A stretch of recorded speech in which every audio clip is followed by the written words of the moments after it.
Hi guys, welcome back to our channel BA Lifestyle. நம்மளோட சேனல்ல Onam Sathya special recipes பார்த்துட்டு இருக்கோம். இப்போ பனானா சிப்ஸ் எப்படி பண்றதுன்னு பார்க்கலாம். நான் இன்னைக்கு 3 மீடியம் சைஸ் பனானா எடுத்துக்கிறேன். ஏத்த வாழைக்காய்.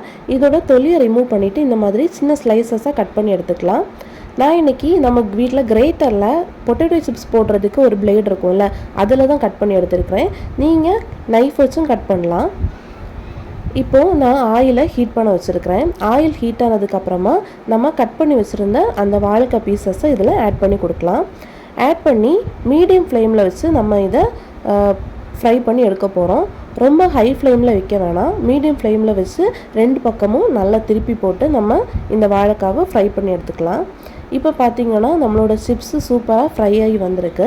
இதை நம்ம ஒரு பாத்திரத்தில் ட்ரான்ஸ்ஃபர் பண்ணுறேன்.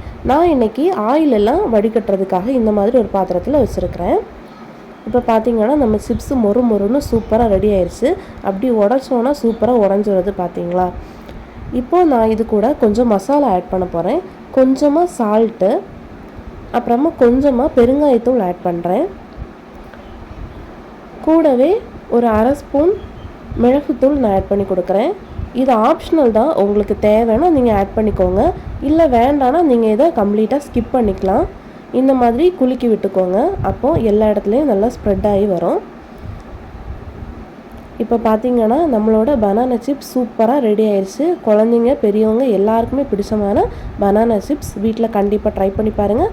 நம்ம சேனலை மறக்காமல் சப்ஸ்கிரைப் பண்ணுங்கள், நம்ம வீடியோவை லைக் பண்ணுங்கள், கமெண்ட் பண்ணுங்கள். தேங்க்யூ.